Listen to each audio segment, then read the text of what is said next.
hosted by the Center of Sustainable Energy and Environmental Engineering. So the center mission is to promote, enhance, and serve, and the EPA pollution prevention program P2 source reduction assistance. We do at the center on-site energy, lean assessment, regional and on-site P2 energy training.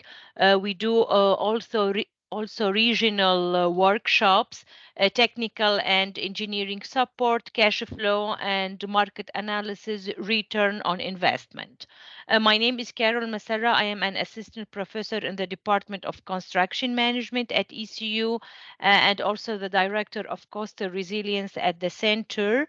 Our speaker today is Dr. Cris. Dr. Brezel is currently working as an instructor and pollution prevention specialist at Kansas State Pollution Prevention Institute, leading 2 EPA grants. She received her PhD in industrial engineering with a dissertation on exploring the implementation of virtual reality technology for assessment of daily living activities. She designed VR experiences for fine motor ability using Unity, compared it to the real thing in terms of validity and fidelity, and evaluated effective training protocols and overall usability of the system. She also does interdisciplinary research working with Kansas State Memory and Aging Lab. With the lab, she is currently studying the effects of knowledge-based intervention on segmentation and memory, and doing analysis of fMRI data to investigate the effects of aging and semantic knowledge on event segmentation. So she's doing really nice and great things. Before we start the presentation, let me share some housekeeping with you. The webinar will be recorded. Please make sure that your microphone is muted during the presentation. Dr. Brezel will give the presentation. Then after that, if you have any question, you can save it until the end of the presentation. During the Q&A session, please, if you want to ask a question, either raise the hand to notify me, or you can just unmute yourself and ask the question. Any question before we get started? Okay, thank you again for joining us. And now I will turn it over to Dr. Brezel.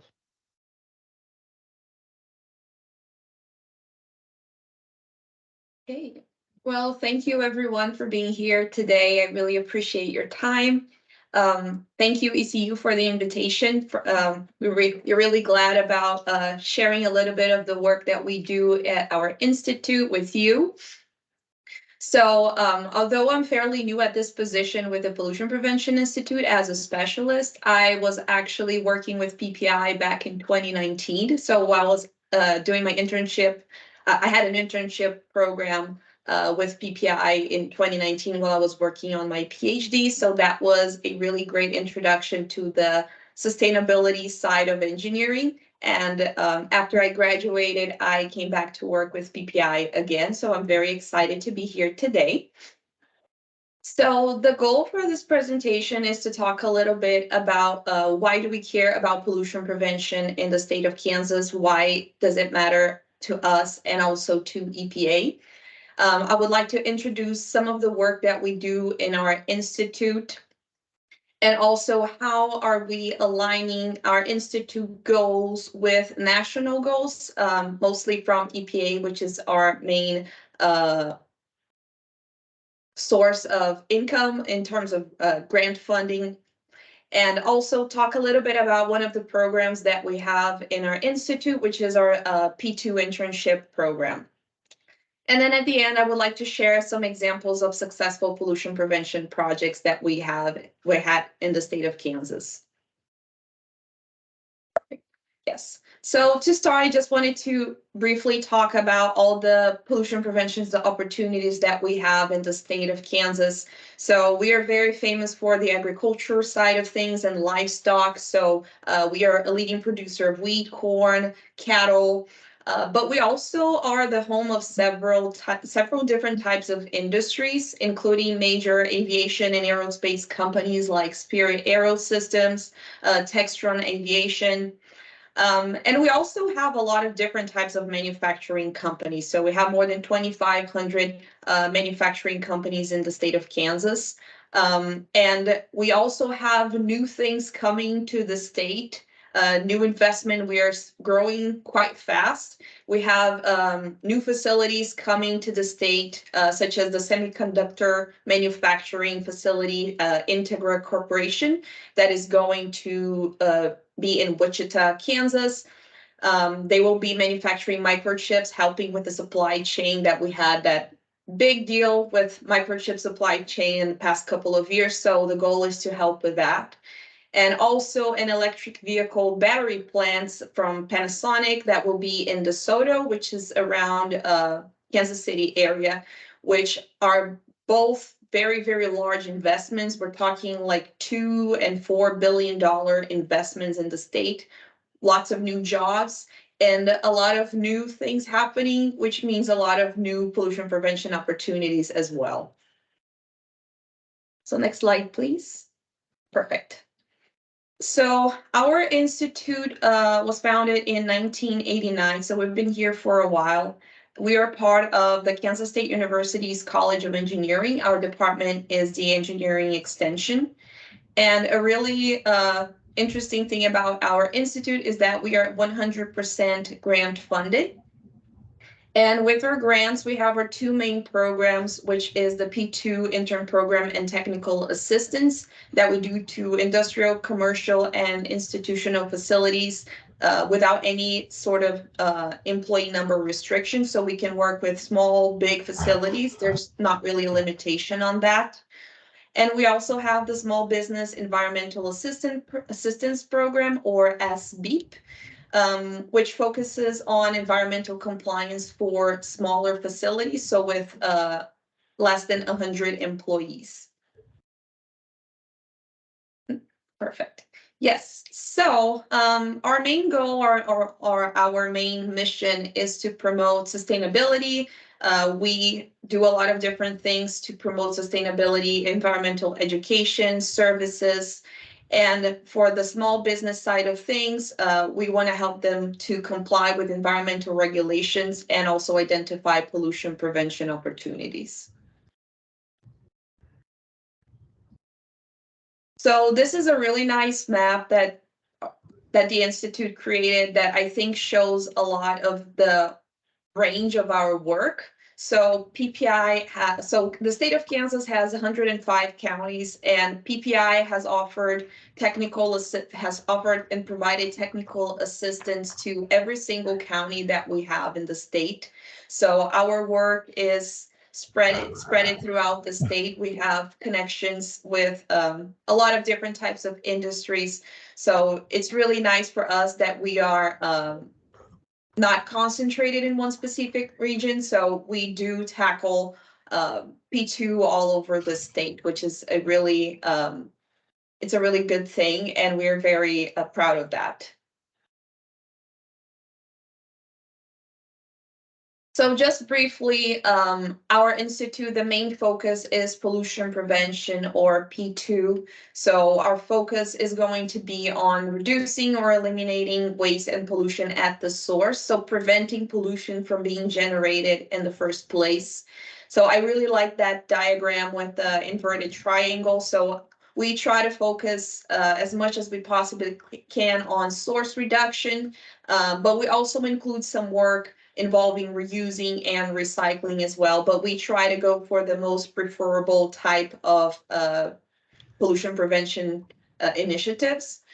And to accomplish that, we try to we have different types of approaches. So we work on things such as change the material, change the process, or change the technology. So that's basically our motto. Whenever we have some very big source of pollution. That's the type of questions that we ask. How can we change the material? How can we change the process or the technology, and we can reduce emissions or any waste being generated and overall environmental impact? So basically, we don't want to put it into the pipe in the first place. So this is the main focus of our work. So we have different types of strategies when it comes to source reduction. So for example, we can focus on eliminating something that is non-essential. So this really lean mindset, trying to improve the operating practices, the processes, modifying the product sometimes so it can be, so it can use less resources, purchasing more durable products, or sometimes extending the product life when applicable. Sometimes we can work on replacing materials, so we can look into finding less hazardous alternatives for any sort of chemical like a solvent. And also always trying to conserve natural resources. So optimizing the process. If we have an oven and we are creating heat, how can we take advantage of this heat being generated for another process that is also part of that same product processing or that same facility. So we have different types of approaches depending on the sector. So from energy sector, for example, we can try to look into benign fuel sources. How can we increase the efficiency when we're using energy? Agriculture sector, sometimes we can reduce the amount of water. So we can figure out what is the optimal amount of water and chemical inputs. So we have the basically the crop growing happy and healthy. Figure out how can we switch the pesticides, adopting less hazardous chemicals in the industry. So basically the type of approaches that I just brought up. So water, energy conservation, reusing materials, modifying the process. And we can also do some source reduction approaches at home. Figure instead of using single-use water bottles, reusable water bottles, not wasting energy, not letting leaky faucets just stay there, fixing them, making sure you're not wasting any water. When you're dealing with cleaning products, for example, looking for greener alternatives, it's not only good for the environment, but good for you. You're being less exposed to some hazardous chemicals. So there are a lot of different types of approaches that we can take depending on the project that we are working on. So I will talk a little bit more. I will be covering mostly our Pollution Prevention Institute intern program, which is part of our mostly our P2 program, but we also are involved with another types of grants as well for the program. But it started in 2006, so it's been a while that we're hosting this internship program. I'm taking the lead on the program this year, so I'm very excited about that. So in this program, what we do is we pair Kansas students with Kansas companies. So we identify host companies in the state of Kansas, and we also identify the students from any Kansas accredited university. We pair them for an 11-week program. They come to Manhattan at K-State for 1 week of training. In this training, we would be basically going over things from scratch, starting at some simple definitions. What is hazardous waste? What is pollution prevention? And going over to training on different types of projects, and also how to use different types of equipment that we have available that we use when analyzing and collecting the data from the projects identified. So we have been working with a lot of different companies, and we have more than 100 different case summaries on our website. I will be sharing the link. It's at the end of the presentation, but every intern prepares a case summary covering all the projects that they did during their internship, which is really a nice way to spread the word about the work being done and making sure that the information is available to other facilities so they can refer to that and maybe also implement something similar. And we are currently being supported by 4 EPA grants in the internship program. So we have our pollution prevention EPA grant. There's also a relatively new grant came out, I think 2 years ago or 1 year ago, which is the P2 BAL. So it's part of the bipartisan infrastructure law. And we also have other 2 grants supporting our internship program, which is on sustainable materials management. We do a lot of solid waste, reduce, reuse, recycle, and also source reduction activities, which this year will involve a hospital climate initiative and also some solvent testing with another facility as well. So we had over 100 interns in our program so far, which is really amazing when we look at that, when we look at those numbers. And we have recruited interns from 8 different Kansas universities. So a lot of people think that we only work with K-staters, but that's not true. We do recruit all over the state, and we love the diversity. It helps us to grow, and also, you know, we keep it inside, interns from inside the state, but at the same time, they get exposed to so many different students from other universities. So it's a really cool initiative. So we also hire interns from a variety of different majors. So we don't strict ourselves to only environmental engineering students. We've had engineering students from a lot of different backgrounds. We also have students from environmental sciences, a lot of different things, even economics. So it's really nice that we can bring in such a diverse pool of interns to the program. And our numbers have been growing quite a lot. So since the program started, we've been having a really nice average of interns of around, I guess, approximately 6 interns per year. We had that dip in 2020 because of COVID. It was a really unusual situation. But since then, last year, we had 12 interns joining the program. And this year is going to be a record with 15, possibly 16 interns joining our program this summer.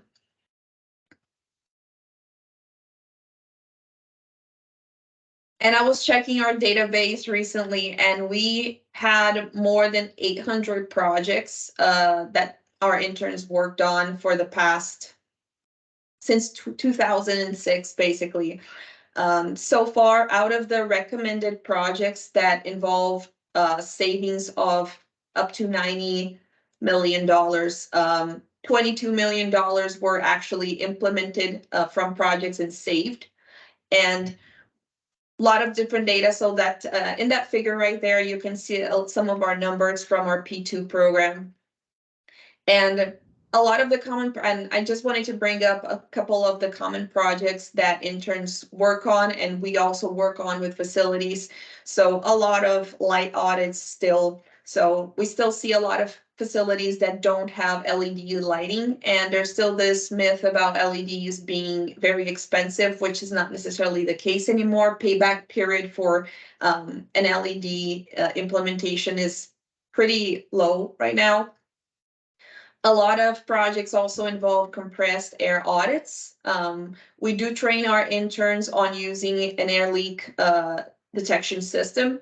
So they normally go out, and a lot of companies are wasting a lot of money and energy on leaks for compressed air. So they are trained on identifying those leaks and helping the company save money and reduce, of course, energy usage and therefore emissions. Chemical replacement. So like I mentioned, this, for example, if you have a solvent, can we replace the solvent with something that is less hazardous, that is not a HAP, for example? And solvent recovery as well. So sometimes we can reduce the amount of solvent being purchased by recycling the solvent being used at the facility.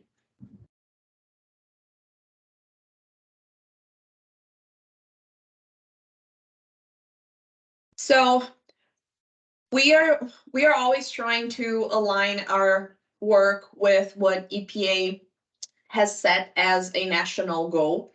And for this grant cycle, EPA has adopted 6 what they call national emphasis areas. So there are 6 different national emphasis areas right now, so NEAs 1 through 6. So from food and beverage manufacturing, chemical manufacturing, automotive, aerospace, metal manufacturing, and also pollution prevention in Indian country and Alaska Native villages. And in our program this year, our 2 P2 grants will be focusing in NEAs 1 through 5. So we are trying to tackle almost every single NEA that is part of this grant cycle. So the NEAs identified from EPA.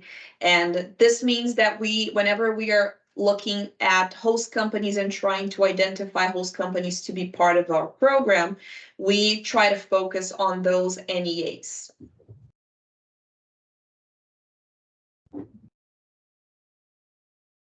And another big focus of EPA right now is environmental justice. So basically the idea is that everyone has the right to a healthy environment. And unfortunately, disadvantaged communities are normally more exposed to pollution and other harmful chemicals. So we are also trying to work with environmental justice communities or EJ communities so we can create a more equitable and sustainable future for everyone. So, and recently EPA just announced, I think it was literally this month, 2 new grants focusing on environmental justice. So we're talking, if I'm correct, I think $8 million for each of those requests for applications. So we're talking $16 million in funding available. I think deadlines are like June this year. And it's a really great initiative that will be focusing a lot in environmental justice in communities through pollution prevention initiatives. And the other one is through safer and more sustainable products.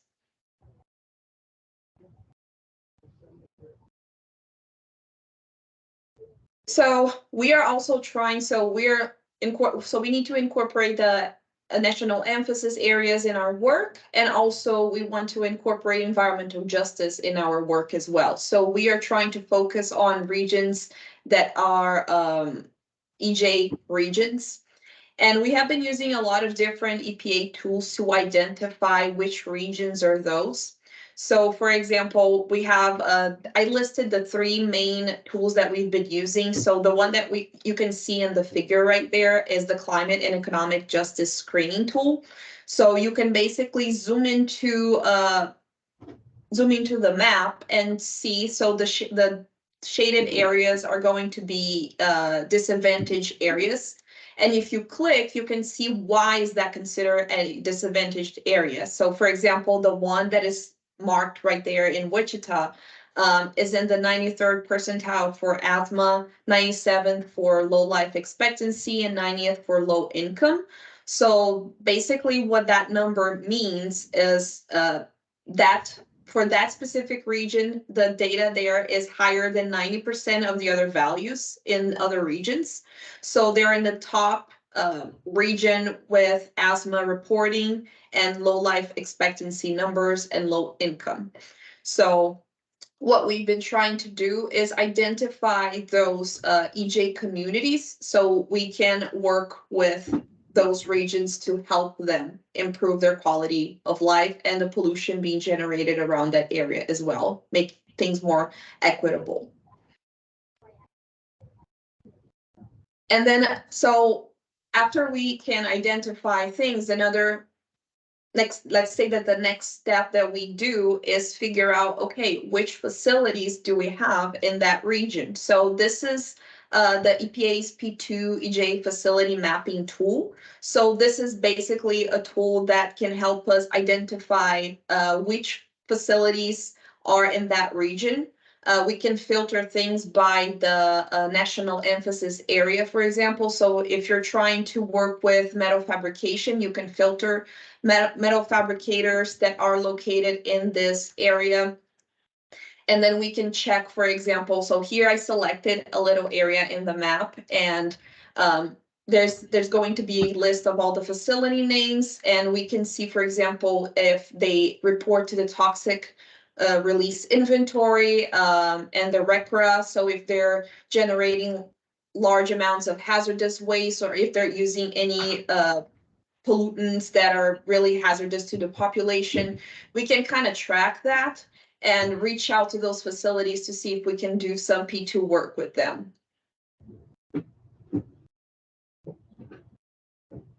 And one of the things that I would like to bring is talk a little bit about our successful cases that we have worked with in our program. So I'm going to talk about three basically cases that we have from our P2 program, or PPI intern program. So first one is from Kansas Dairy Ingredients. So they're part of the first NEA, so food and beverage processing and manufacturing.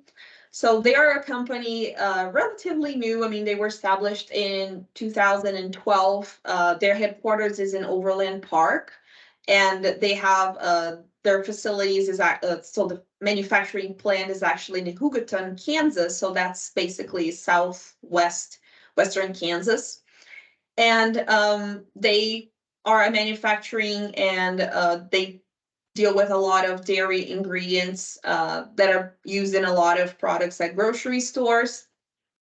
They have earned a lot of different pollution prevention awards since 2017. So because of all the initiatives and all the projects that they implemented so far.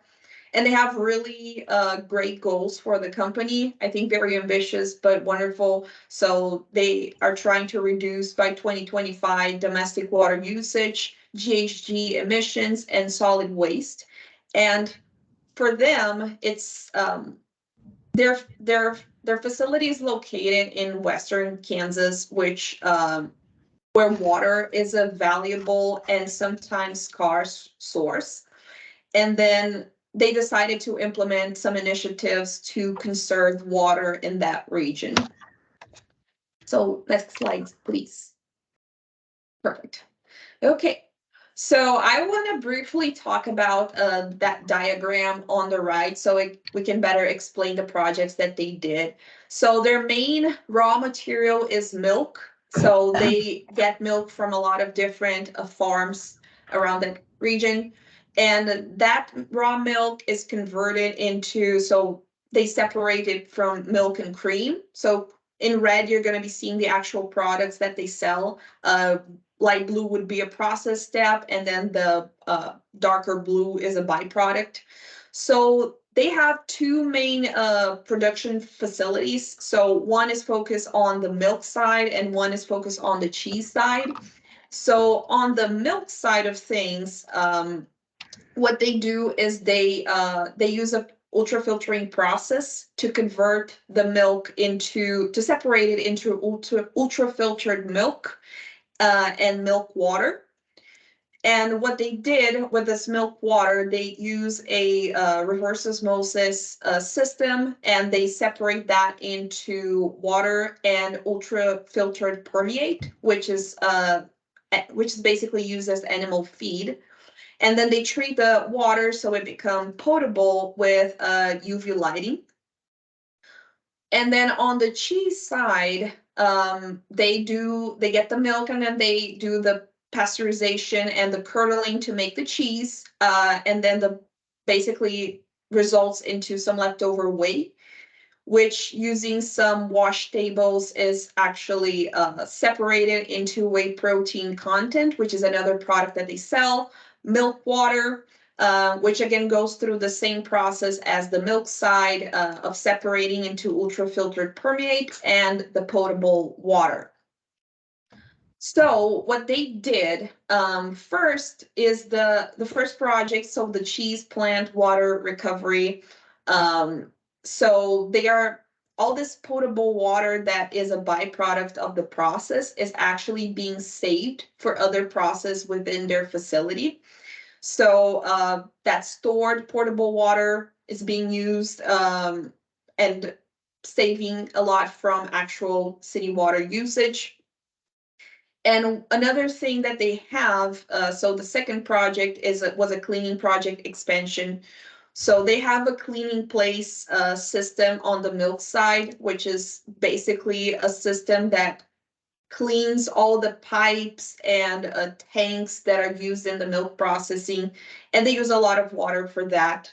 So they have been using this potable water that is a byproduct of their processing to do this cleaning.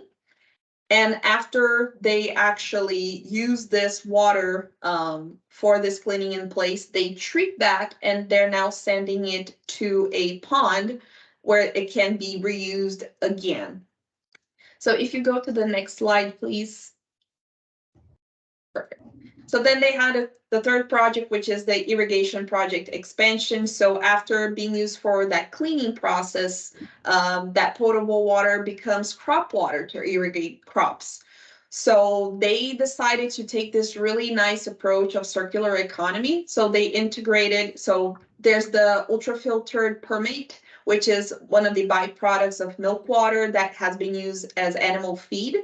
So they are using the water for the crops, and that is used to feed the cows that will be producing the milk that they are going to be using again. So they are really trying to integrate the water usage and create this sustainable cycle in their facility. And this is a really great initiative and an example of how we can in a lot of cases conserve water. So this initiative is those three projects, they are estimated to save over, and that's a massive number, 76 million, more than 76 million gallons of water. It was definitely an expensive project to implement. We're talking a lot of equipment bought, but they are doing an amazing job trying to conserve the water of that region. So they really want to reduce 100% of the water, city water usage in the long run. And so this is a great example of one of the pollution prevention initiatives that we had in the state. And you can go to the next slide. So another P2 example, this is from Spirit Aero System, which is going to be NEA number 4, another one of our targets. So one of the things that people normally look at is painting processes. They do generate a lot of waste, and they need a lot of solvent to cleaning the equipment being used. So for example, in this project, Hannah, she was doing some calculations to figure out how much solvent the company was using in their processes and trying to see if they could swap maybe that solvent for something less hazardous. And she identified an aqueous paint gun cleaning system. So that system would be also compatible with their current solvent in case the solution is not effectively cleaning the part. Sometimes you can have some a little tougher parts to clean. So if needed, they could complement with a solvent. And if they're using this basically water system, it would save them a lot in terms of hazardous waste being generated and also input. So what interns do when they identify a source of waste or a source of pollution, they would be working on finding some possible recommendations for the process to improve. And they go and research the alternatives, and then they calculate savings that would be related to those to implementing those projects. So for this one, for example, we're talking about $144,000 annually in cost for that specific solvent, and reducing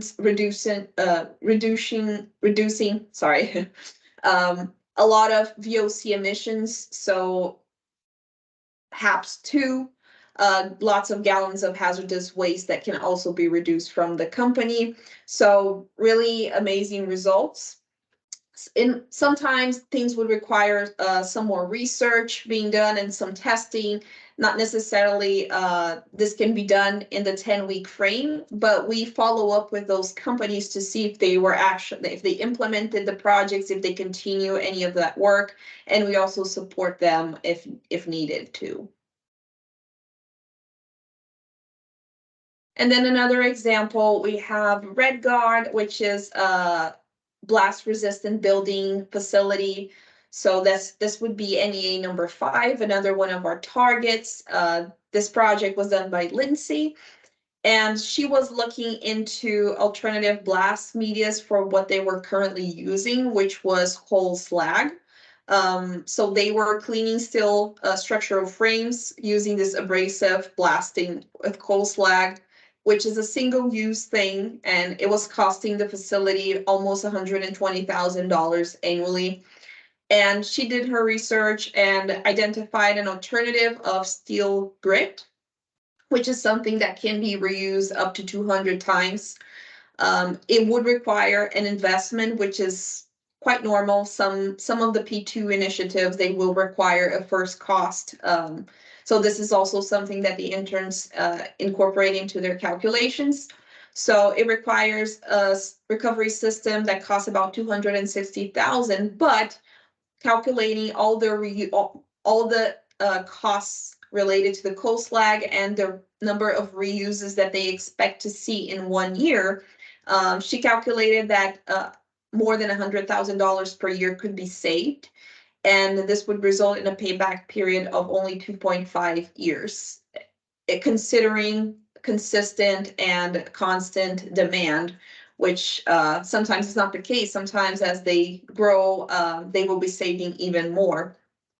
And I don't think I didn't put that in the slide, but this project would save 315 tons of coal slag being used per year.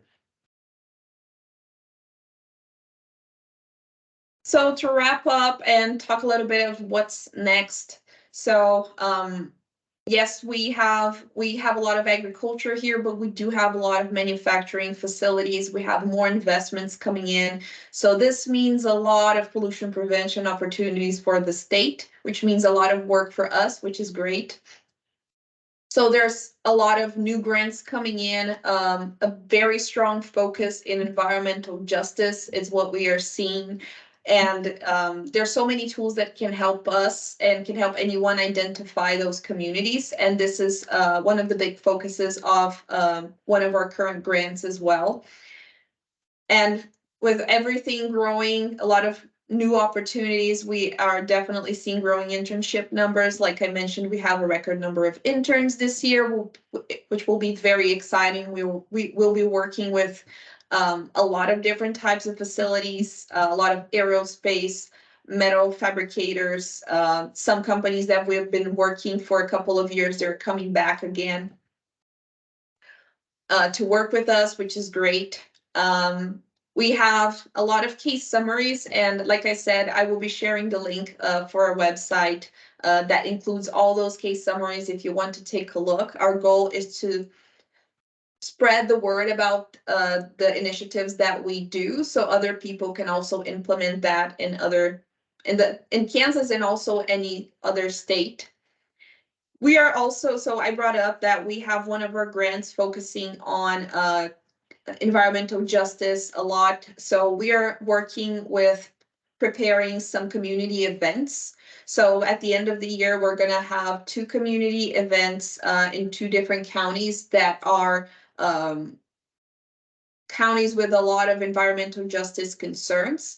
So what we're going to be doing, for example, in the city of Wichita, we will be having a community event with one of the main manufacturing facilities and aerospace facility, Spirit Aerosystems. So they will be presenting at the workshop. We will have input from the community and talk about start building this relationship. So a lot of the communities, they are a lot of the employees from those big companies. So it's good for the companies, good for the community that we have this open channel of communication. So this is part of our work today, connecting those people. So it increase awareness about EJ, and we can help them. So we are going to be supporting them on the technical side of things with sustainability education for those workshops and those regions as well. So we plan on at least 2 of those events for the end of this year. And we're also doing different types of projects. We have a partnership with the Toxics Usage Reduction Institute from the University of Massachusetts, Lowell. And we are doing a solvent testing project. So we will be collecting samples from facilities that use some hazardous solvents. And one of the main concerns of those facilities is that if we swap the chemical for something less hazardous, it might not be as effective in terms of cleaning. And sometimes, for example, for aerospace, they have really important regulations that they need to follow. So it's a really complicated thing to do sometimes, to do this swapping. So what we're going to do is collect some samples, send that to the Institute, and they will do all the analysis of possible replacements and do some quality testing. So hopefully this will help convincing the facilities and showing the facilities that swapping is not necessarily going to impact their quality assurance. And we can actually, in a lot of cases, save money and also protect the environment and the people that work at the facility and getting exposed to those chemicals. So a little bit of what's next for us. And I guess with that, I would like to thank you everyone for listening in today. I would like to thank my team. Our team at PPI is just wonderful. We are growing. We are now 8 people. And I want to also thank Nancy Larson, who is here today. She's our program director. And I have the contact information over there. I can drop my email address in the chat as well if anyone wants to reach out. And now if you have any questions, I'm opening the floor for any questions you may have. So thank you. Thank you, Dr. Brazel. Any questions from the audience? I saw something in the chat. So our internships turning into employees, we are having trouble hiring people. So we do have some interns that were working at host companies that were hired after they completed the internship. So that has been happening quite a lot. I don't know if Nancy wants to talk about that for some reason. Sure. The only thing I'd augment that with Cris, and great job, Cris. Wow. Cris has really assimilated a lot of information in a short period of time. So we are so excited that she's leading our programs. And to augment that question, I would just tell you that a lot of companies are very interested in our interns because they see them as potential future employees. And Hannah, who you saw there featured from Spirit Aerosystems, was hired before we could hire her, darn it. But they do a great job. It's a lot of work to have an intern program as far as administrative and assistance, but the payoff is for the environment and the companies and relationships that we build with them is worth it. Thank you, Nancy.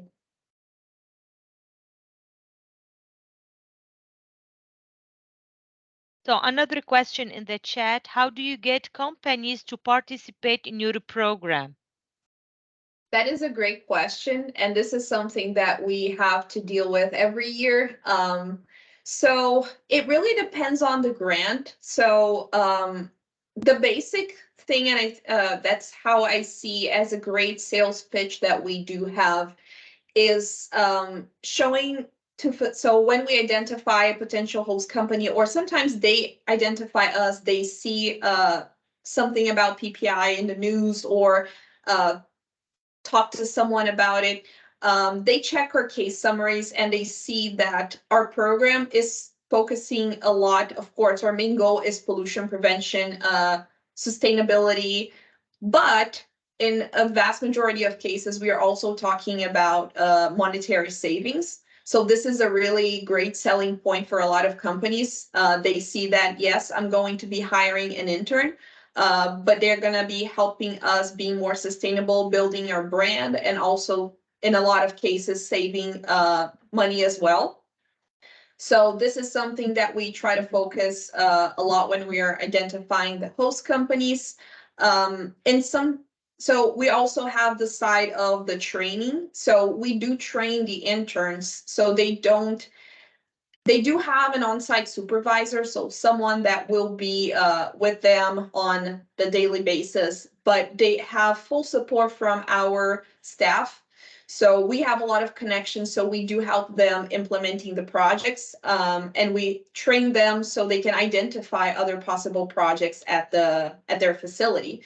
So this is a hands-on, but also kind of off from the company's perspective. So, and also some of the grants that we have, they have some cost sharing for interns. So our interns are paid $20 an hour, 40 hours a week. And depending on the grant and the specific NEA and NAICS code of the facility, sometimes they can qualify for some cost share. So it can be from 50% sometimes of the cost share. So it means that we pay the interns $20 an hour, but the company pays us only $10 an hour. And some grants cover 100% of intern costs. So the companies can get an intern for free. So those positions are quite easier to sell, but we have been recruiting companies for the other grants as well.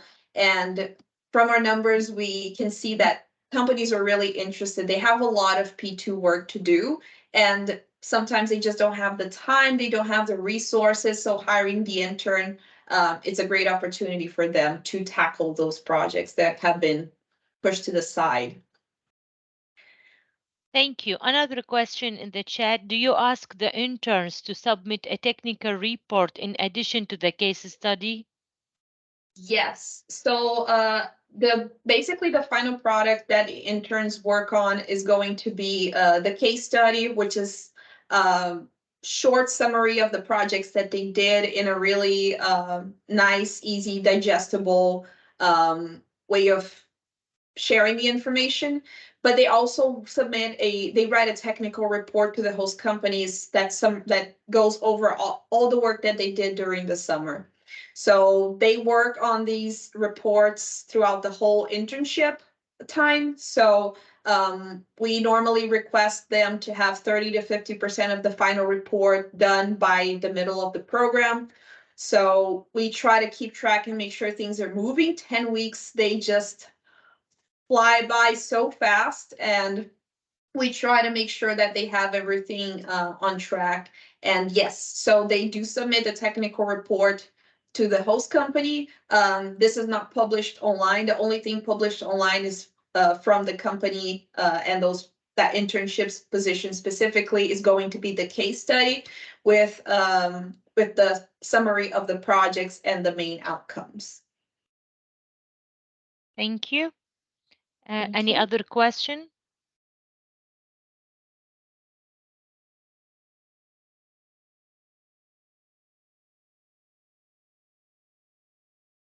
Do the interns spend all the time at the facilities, 40 hours a week or part-time? So majority of the positions are full-time positions. So they do spend 40 hours a week at the host companies. And that first week of training that they spend with us in Manhattan, it's also full-time. So yes, it's 100% full-time.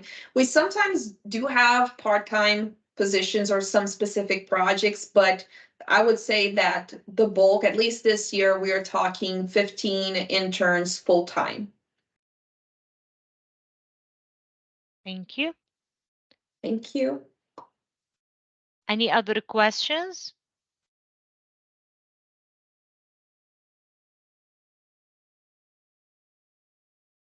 Okay, it seems that we are done with the question. Thank you so much.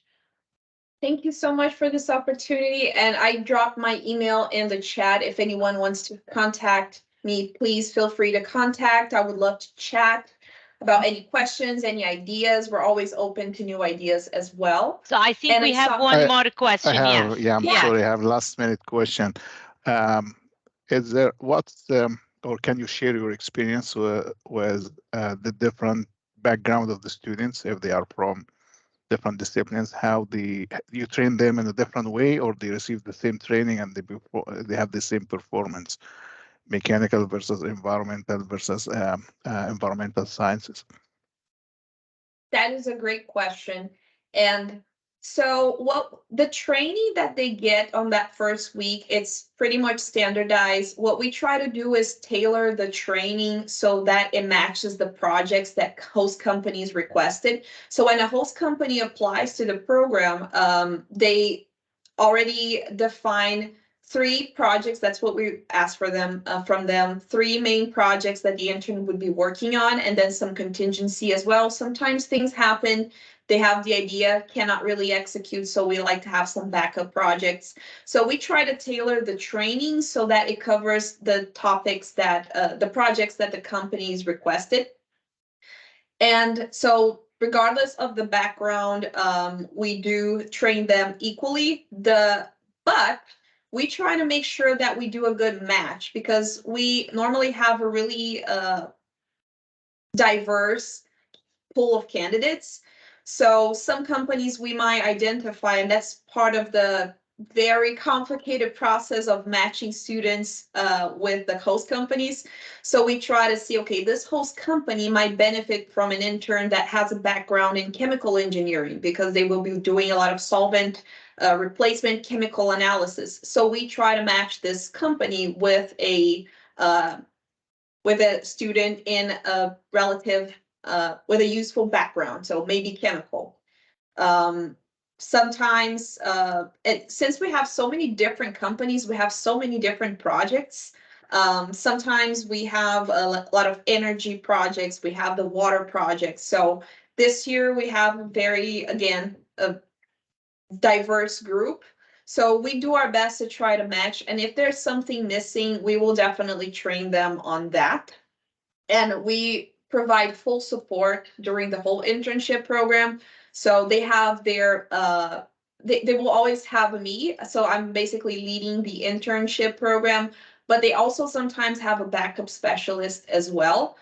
So we try to identify who has the most expertise for that specific project with that company. We match the student with this PPI specialist, and they can also work together on very specific details for that will be beneficial for that host company. So it's it's very dynamic, but it's also great because this way we can cover so many different P2 initiatives. And Yeah, Cris, thank you for the question. Yeah, great question. I'll Thank augment you. that by saying, this is Nancy. I'll augment that by saying that we are always very surprised how some interns come in and we're not sure that if they're going to, how much support they're going to need. But one of the things we really look for, and it has been harder and harder to identify a large pool of candidates, but one of the things that we tell interns we expect is that they are self-starters. They have to be very efficient with their work, and we do keep pretty close, I'd hate to say tabs on them, but we do. We have high expectations for weekly reports and check-ins and making sure that they are meeting the mark. If they are not, we get them extra support. But it's really important to tell people that we also depend on our other community of P2 technical assistance providers, just like you guys. So who are on the line. And so we're able to reach out to our Region 7 or other region technical assistance providers. We also have a relationship with the Surface Coating Technology Center, who works a lot with metal fab and aerospace and some of these other NEA types of processes. And they have been very, very helpful. So we have a great network across the country. Yeah, this helps us a lot because there's so many areas. It's impossible to be an expert in all of them. So we definitely reach out to all of our resources to make sure they're successful in their projects. Thank you. Thank you. Any other questions? Okay. Thank you so much for the great presentation. Thank you for having me here today. I appreciate it, and I hope everyone have a great rest of your week. And Thank you very much. too. Yeah, thank you. Bye.